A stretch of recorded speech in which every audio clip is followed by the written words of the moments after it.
a pedidos, vamos falar sobre controle, ou a falta dele. Esses dias falei sobre isso. O pedido foi sobre autocontrole. Eu lembro de uma propaganda da Pirelli: potência não é nada sem controle. Não sei se vocês lembram, sempre umas coisas divertidas. Assim. E essa palavra sempre me gera um pouquinho de estranhamento. Tal do controle. Mas o viés de hoje, né, eu falei bastante sobre isso esses dias, sobre que não é a nossa proposta, não é a proposta que vocês aprendam a se controlar. Porque isso é uma falácia. Controlar o quê? Controlar quem? De onde vem essa ânsia de controle? Quem tem ânsia de controle? E eu... todo mundo fazendo caras, né? E é uma tendência de pessoas muito autoexigentes.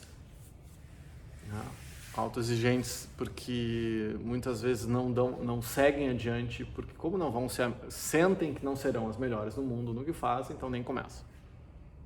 Não vou conseguir controlar se o chapéu serviu, veste. Se caiu no colo, o chapéu veste. Eu não estou falando especificamente para ninguém. Não é para mim.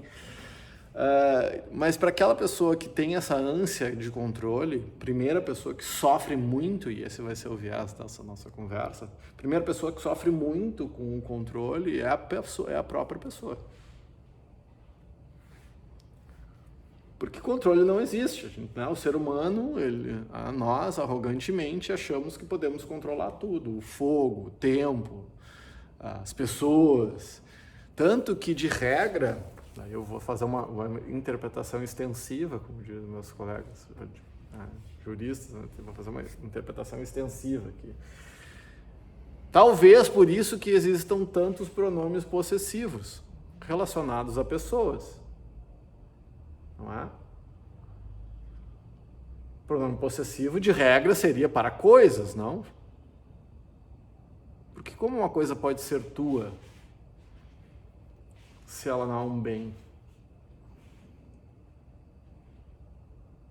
Dá para ir por vários caminhos aqui. Né? Então, meu marido, minha mulher, meu filho, meu cachorro, quantos meu? Meu o quê? Comecei pesado, né? Com pós-carnaval, assim, né? Eu entendo muitas vezes tem todo um movimento de cuidado com as palavras que têm origem isso, origem aquilo, nem vou entrar muito nisso. Eu acredito que a língua é um ser vivo, que se transforma, e muitas vezes, muitos anos depois, apesar de uma origem eventualmente nefasta, aquela palavra não tem mais aquele sentido. É como condenar o filho pelos pecados do pai. A gente faz isso, não faz? A gente condena os netos pelos pecados dos avós. Então, se eu continuar julgando e querendo controlar como as pessoas sentem, eu lembro de um aluno meu, muito tempo atrás, falando de justiça e injustiça, e ele era um cara super liberal e dos direitos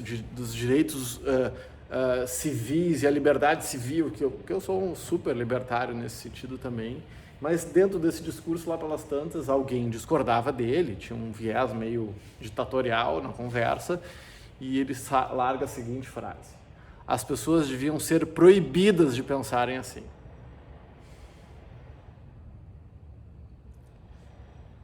E essa é uma ânsia de controle muito complicada nos dias de hoje, porque a gente quer ser livre, a gente quer fazer tudo o que se quer fazer, e que é a coisa mais maluca que o ser humano quer que os outros aceitem. Eu sei que a gente quer que todo mundo nos aceite, mas a gente quer... Vocês se deram conta, se eu sou em prol da liberdade, eu tenho que ser em prol da liberdade dos outros discordarem absolutamente de mim. Não pode ser assim, não, eu quero a liberdade desde que você pense igual a mim. Normalmente é isso que as pessoas pregam. Então elas têm uma ânsia de autoliberdade e, paradoxalmente, uma necessidade de controle dos outros todos. E se o outro não pensa igual a você, automaticamente ele é taxado disso ou daquilo. Então, como eu lido com essa ânsia de controle? Primeira coisa que eu tenho batido muito no dia a dia é dar-se conta. Tá? Aceitar que a gente é muito mais descontrolado do que controlado, de que por vezes a gente entra em portas e acessa sentimentos, paixões, amores e ódios que estão muito acima da nossa capacidade. Tá? A capacidade de controle, bom, não é de controle, porque a gente não controla. A minha sugestão é que a gente aprenda a surfar. Então, diariamente a gente vem aqui, pratica e provoca o inconsciente, acelera as nossas energias vitais de tal forma que essa energia vital acenda e transcenda.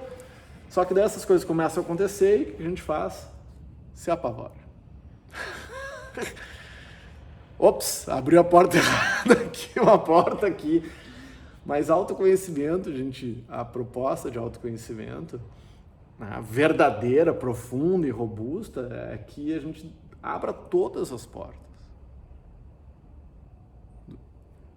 Todas as portas do inconsciente. Para que eu encare aquilo que eu quero e que eu encare aquilo que eu não quero. Porque o sofrimento e a ânsia do controle, ela está numa falta de entendimento da integralidade. Eu cito várias vezes o filósofo contemporâneo Hermano Tiririca. Tentei fugir de mim, mas não consegui, pois onde eu ia eu estava. Não é gênio isso?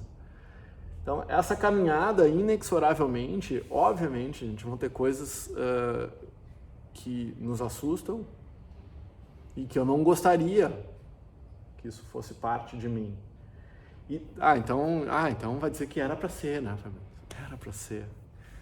Não era para ser porque tu escolheu, era para ser porque tu te atrapalhou, porque tu não teve condições de lidar com aquilo, o que é diferente de encontrar a própria natureza, entrar em contato com essa natureza profunda e verdadeira, do dom, do caráter, da libido, né, da criatividade.